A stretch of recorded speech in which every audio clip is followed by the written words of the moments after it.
Hello, and welcome to my 13 Horrifically Silly Days of Halloween blog series, the 2021 edition. Today I have with me Amelia Moses, the director of the movie Bloodthirsty.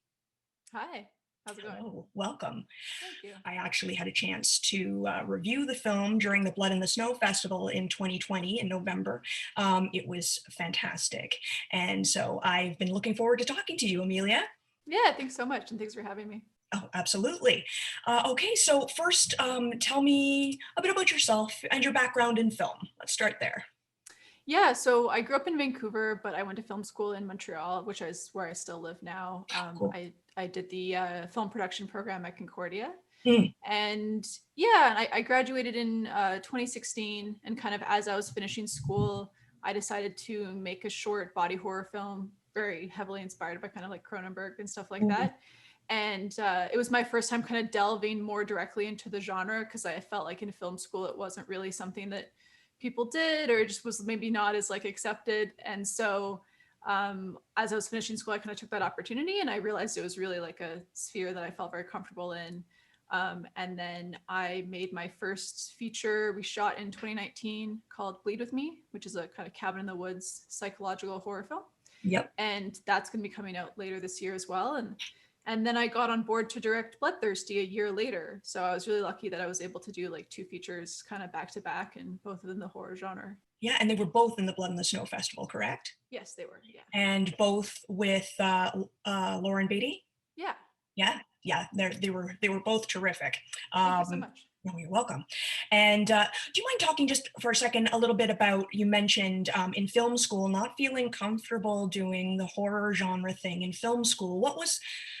How come? I know what you're talking about, but how come? I'd just like you to talk a little bit about that and the stigma.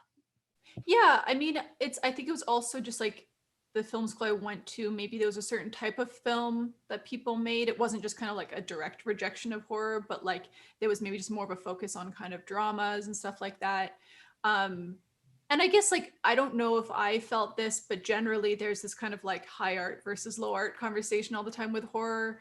And like even now I feel like people use the term like elevated horror, which really bothers me because it's just kind of like, why does something have to be different? And like in all genres, you have such a mix of things, and there's good films and there's bad films, and but I guess in terms of like, I don't know, the film school I went to is very like auteur based, like really rooted in that auteur theory. And I think horror somehow sometimes doesn't like follow that as much in terms of perception.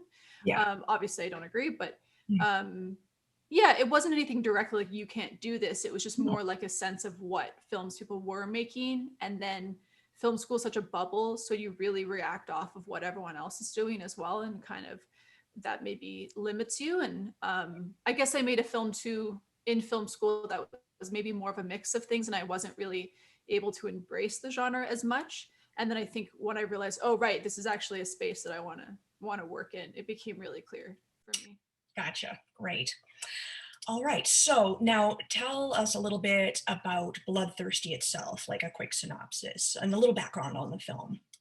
Yeah, so it's about a young singer-songwriter who's had kind of success with her first album, and she's kind of struggling to write her second album and feels a lot of pressure. And she decides to accept an invitation by this elusive record producer to go record her second album with him in his weird mansion in the woods. Yeah. So she brings her girlfriend Charlie along with her, and stuff starts to get weird in the house. And yeah.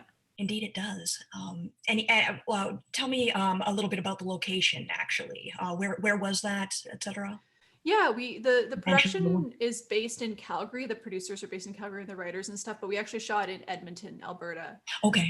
Yeah, in the winter of 2020. So, or like January, February 2020, Yeah. just as like we finished maybe 2 weeks before everything locked down. So it was good timing that we were able to like get the film in the can, and then yeah. Absolutely. Yeah. Okay. All right. Now, um, how was it working with Lauren Beatty and Greg Brick and everybody and the crew? Any fun stories that you can share? Anything like that? Yeah, I was really excited to work with Lauren again. She was a kind of secondary role in my first feature, Mhm. and she's someone who just like really commits to the role. And especially for something like this, where it's like a bit of a, creature transformation film. There's a lot of physicality she had to do. Plus she has to sing, like she just really needed to kind of like give a lot to the project, and she really did. So I always enjoy working with her. She's a great collaborator. Greg I'd never worked with before, but it was really great to meet him. It was interesting for me because I'd never really worked with such a seasoned actor before. Yeah. Most of the people I've worked with are kind of maybe more similar to me in age or similar experience wise in terms of like my directing as well.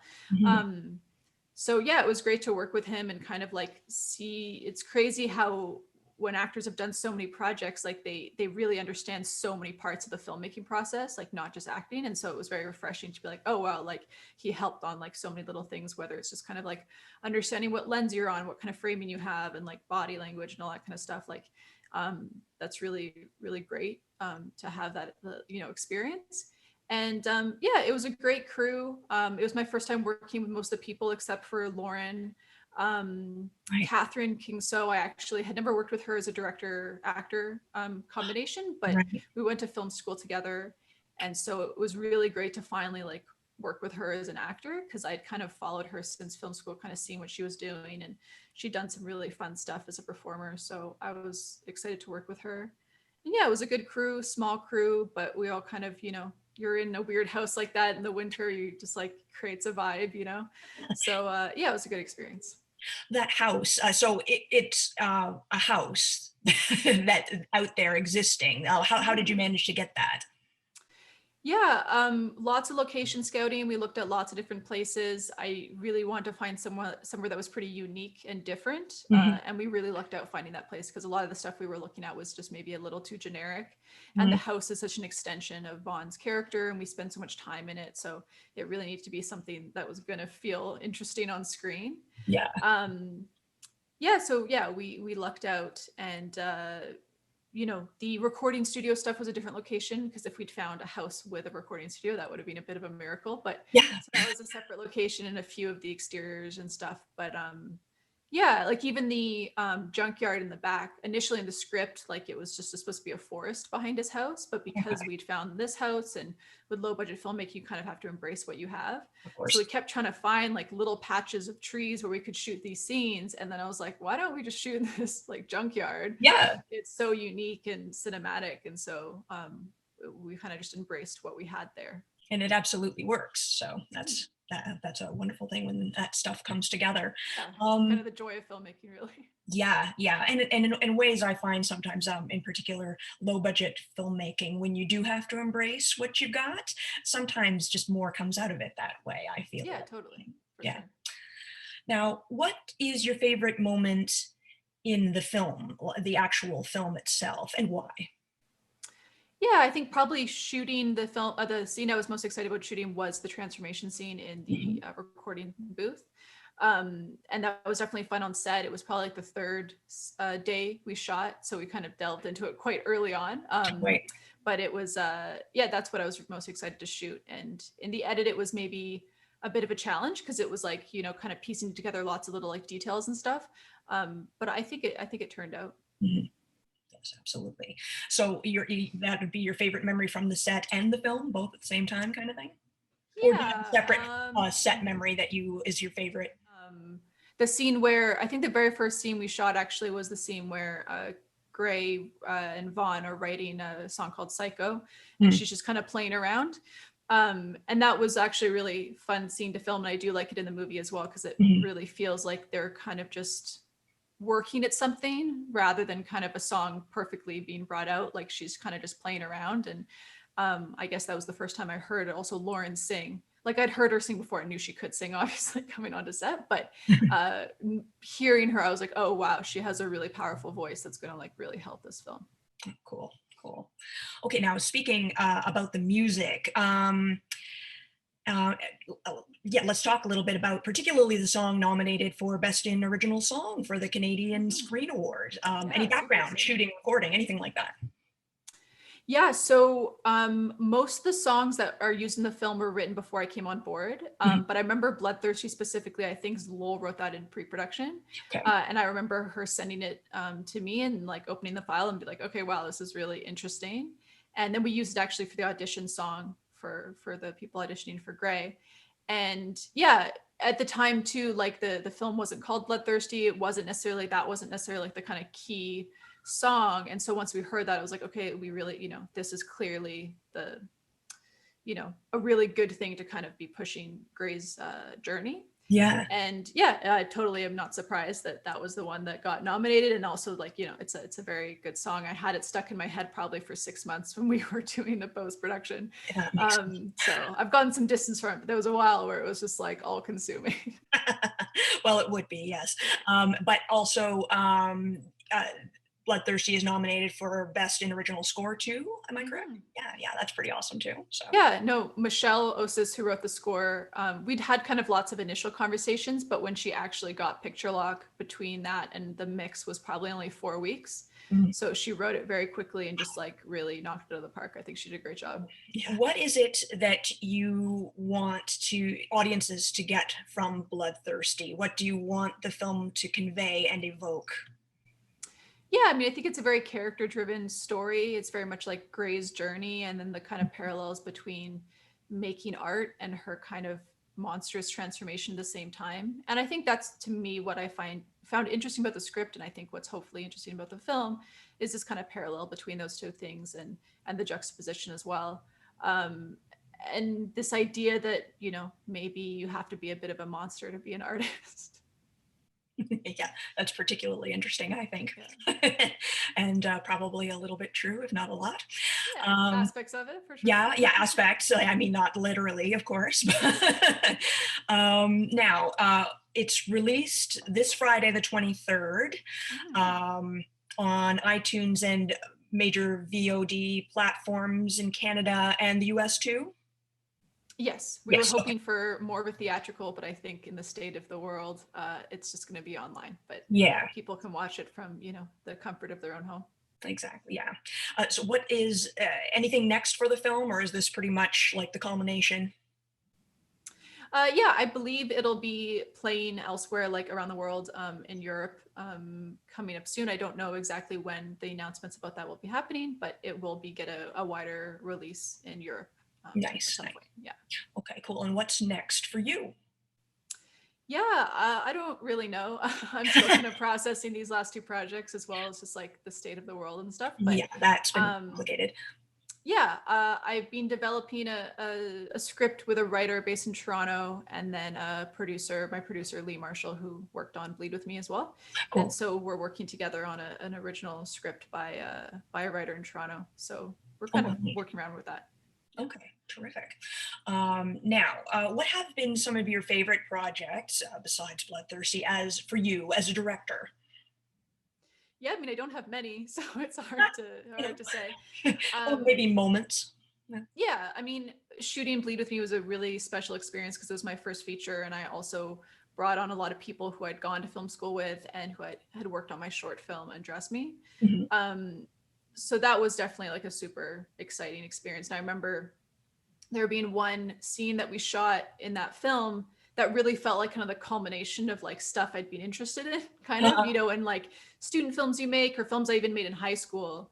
And Right. then, it all coming up to this point where I'm like, oh, wow, it's so interesting how you kind of play around with stuff. And then now I'm actually at a place where I'm like making a longer form, bigger project. I mean, still on a small scale, but Yeah, but bigger for me. yeah, And how your sensibilities kind of over the years remain the same. It's more like you just kind of hone into those more. So yeah, that was a really special experience to finally be able to make that film, and to be with people who I to kind of bring people along for the journey is always really fun.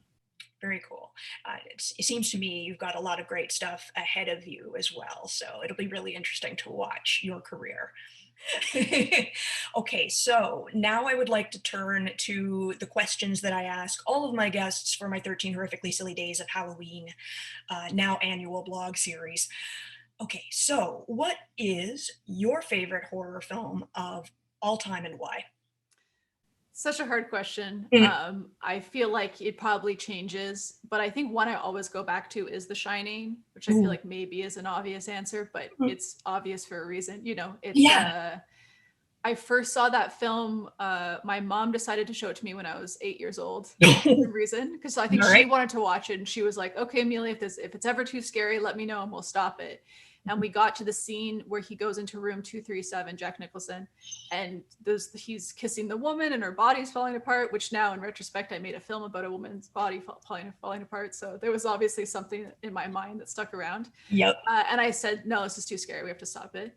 So it wasn't until I finished the film years later, I think maybe as a teenager, Right.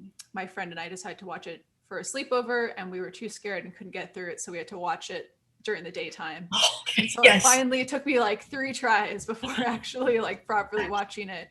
But it's pretty endlessly rewatchable as a film. You know, you're always going to find something new. I always feel like I forget a lot of it too, in a really wonderful way, where I'm just like, oh wow, I completely forgot about that imagery or whatever. So it always feels fresh. There's always new things to kind of look at. And yeah. Now, do you have a favorite Canadian horror movie? And if so, why? Yeah, it was funny. I looked up The Fly because I was like, well, Cronenberg is obviously Canadian, but I think at a certain point his films maybe were considered American because of who was financing them or whatever. And Exactly. and on Wikipedia it said The Fly is an American horror movie. So I was like, all right, I won't choose The Fly. So I looked up Videodrome instead, and according to Wikipedia, that's Canadian. So we'll go Yes. with Videodrome. Okay. All right. um, Fair enough. yeah, and I think, you know, when you're talking about Canadian horror, it's hard to avoid his name because Absolutely. it's just, you know, pretty iconic. Uh, yeah, and that film, I think it's just like such that perfect melding of like theme and horror, and like the kind of you know, prosthetics and body horror elements are such an extension of the themes and what the film's exploring, and kind of are like this aesthetic unto themselves. And I think just like there's so many interesting things that film's trying to explore, but again, also kind of what I mean, maybe you were recording at that point, but like in this like a bit of exploitation package as well. Mhm. um I mean, maybe full on exploitation. Yeah. And yeah, just those kind of like such strong ideas in that kind of horror, body horror exploitation package, but like really thinking about interesting things. And so I remember when I first watched that, I was just like, ooh, this pairing is so perfect. Yeah. Cool. All right. Well, how about horror comedies? Do you have a favorite horror comedy? Do you have a favorite Canadian horror comedy? Go. Yeah, I'll go with a non-Canadian for this one, but I'd Sure. say my favorite horror comedy is Shaun of the Dead, Ah, yes. because it's Yes. just kind of perfection. Mhm. And yeah, I guess that was probably my first Edgar Wright film, and I'm a big fan of his. And Yes. again, Shaun of the Dead is kind of endlessly rewatchable. Mhm. I remember, I think before I'd seen it, because I guess I was a bit too young when it first came out, but my dad had bought the DVD and he was like watching the special features or whatever back in the day, where I feel like that's less popular now, kind of the Yeah. idea of getting a DVD and be like, ooh, what are the special features going to be? Yeah. And I saw a bunch of images from it or clips or whatever, and I was like, oh, I really want to watch this film. But I was maybe a tad too young. And then I finally watched it, and I was like, you know, it's just so enjoyable, and like the melding of the comedy and horror aspects of it. And it's also really sad as well. There's like some really like harsh moments that really caught me off guard when I first saw it, because you just kind of expect it to not go to such a dark place, like Uh-huh. spoilers when his mom dies.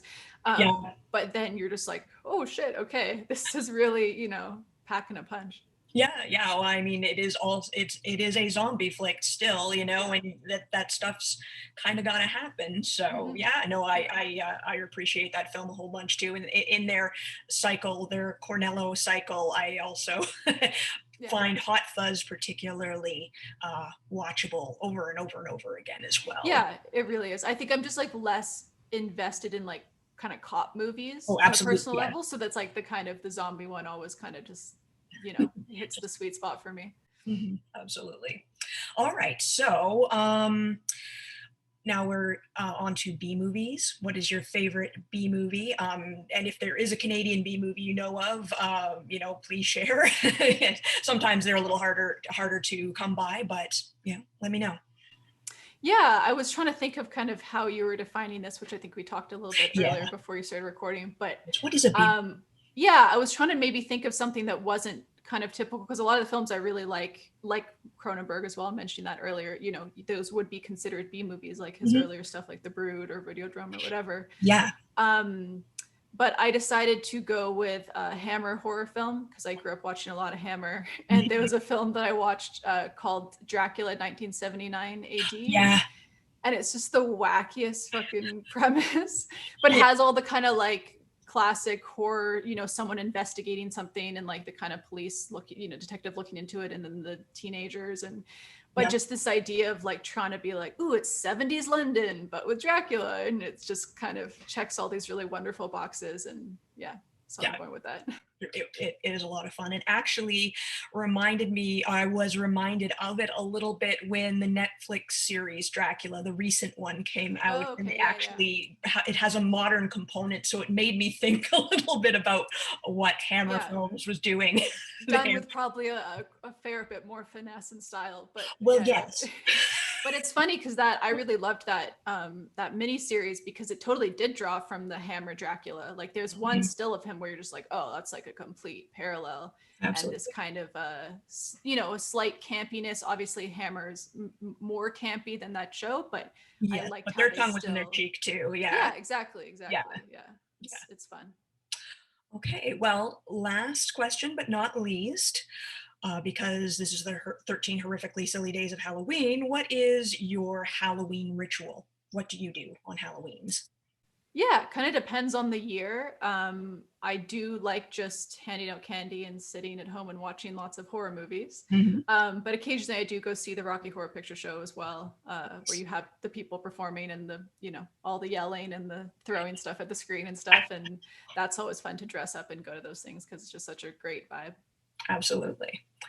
Thank you so much for talking with me today, Amelia. It was great getting to know you and getting to know more about Bloodthirsty. Yeah, thanks for having me.